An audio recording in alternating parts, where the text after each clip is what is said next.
1.054 10 की पावर कितनी आएगी, 10 की पावर -34 जूल सेकेंड। तो कितनी हो जाएगी वैल्यू, क्या लिख सकते हैं, क्या बताया है कि इसके अनुसार किसी भी समय में एक कण की जो दिशा होगी, एक ही दिशा में उसकी स्थिति और समय का मापन एक साथ नहीं किया जा सकता, यानी कि हम कह सकते हैं कि यथार्थ मापन उसका संभव नहीं है। अब हम ले कि कोई भी माना दिशा x है, उसमें किसी भी कण की न्यूनतम अनिश्चितता तो डेल x है, और उसी दिशा में यानी कि x दिशा में उस कण के समय का जो घटक होगा डेल px इस प्रकार होगा कि उन दोनों का जो गुणनफल, यानी कि हम कह सकते हैं इन दोनों का गुणनफल means del x del px क्या नहीं होगा, h/2 से कम नहीं होगा, यानी कि हम कह सकते हैं इससे ज्यादा होगा या इसके बराबर होगा। तो ये जो है ये हाइजेनबर्ग के अनिश्चितता को सिद्धांत को व्यक्त करता है, जहां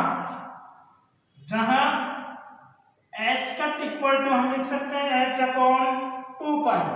ठीक है, h की वैल्यू हम जानते हैं प्लांक कांस्टेंट होता है 6.62 × 10 की पावर माइनस जितनी भी है, उसके बाद 2 और पाई दोनों की वैल्यू रखेंगे तो हमारे पास वैल्यू आती है 1.054 मल्टीप्लाई 10 की पावर -34 जूल सेकेंड। यहां अपने को ये h की वैल्यू प्राप्त होती है। उसके बाद प्यारे विद्यार्थियों हम बात करते हैं कि जो भी भौतिक राशियां होंगी जिनकी विमाओं का गुणनफल क्रिया की विमा के तुल्य होगा, यानी कि इसके बाद जो हम बात करें यहां तक किसी को दिक्कत, तो आगे हम देखते हैं कि वे भौतिक राशियां, यह हाइजेनबर्ग के अनिश्चितता सिद्धांत का फॉर्मूला यहां तक स्थिति और समय के घटक के रूप में आया है। ये x डायरेक्शन में था, y डायरेक्शन में और z डायरेक्शन में भी इसी प्रकार होंगे। इसके पहले हम लिखेंगे कि वे भौतिक राशियां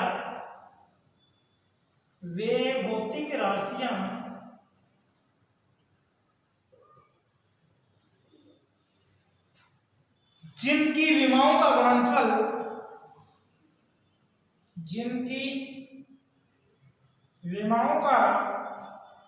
गुणनफल किसके तुल्य होता है, क्रिया की विमा के तुल्य होता है, क्रिया की विमा के तुल्य होता है, विहित संयुग्मी राशियां कहलाती हैं, विहित संयुग्मी राशियां कहलाती हैं। यानी कि जिन भौतिक राशियों में विमाओं का गुणनफल क्रिया की विमा के तुल्य होगा वो विहित संयुग्मी राशियां कहलाएंगी। अब हम लिख सकते हैं क्या कहा गया है कि हाइजेनबर्ग के अनुसार, किसने दिया, हाइजेन ने दिया,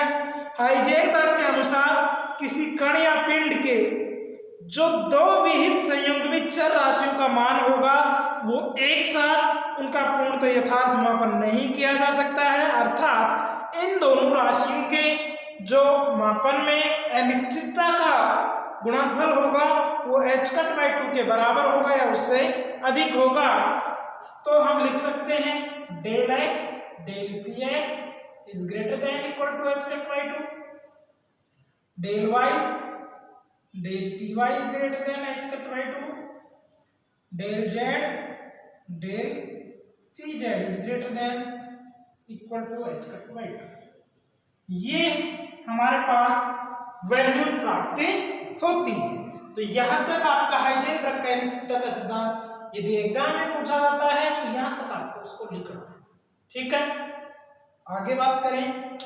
प्यारे विद्यार्थियों। अब हाइजेनबर्ग का अनिश्चितता का सिद्धांत तो पूछ सकता है कि ऊर्जा और समय अनिश्चितता किस प्रकार होती है हाइजेनबर्ग की, कोणीय विस्थापन और कोणीय समय में अनिश्चितता का सिद्धांत किस रूप में कार्य करता है, तो वो दोनों और देख लेते हैं।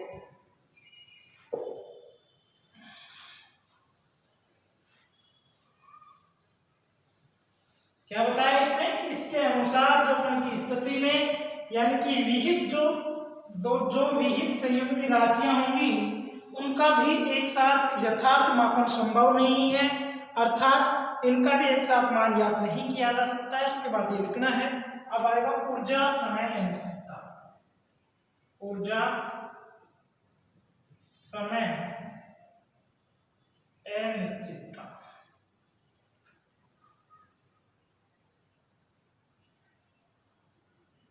ऊर्जा समय अनिश्चितता।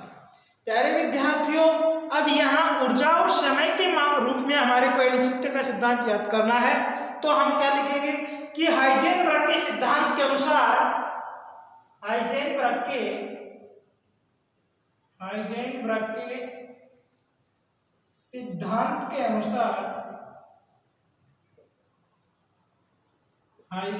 के सिद्धांत के अनुसार यदि ऊर्जा के मापन में अनिश्चितता, यदि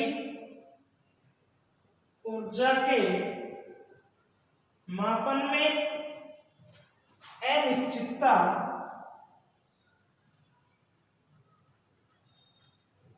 क्या होगी, डेल ई,